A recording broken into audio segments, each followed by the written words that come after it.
you said you felt so happy you could die. I told myself that you were right for me, but felt so lonely in your company.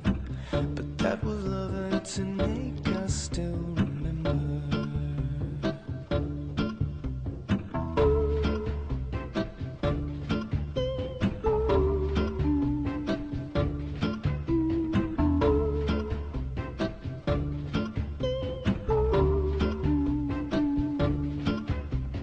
You can get addicted to a certain kind of sadness, like resignation to the end, always the end. So when we found that we could not make sense, well, you said that we would still be friends. But I'll admit that I was glad it was over.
Now and then I think of all the times you screwed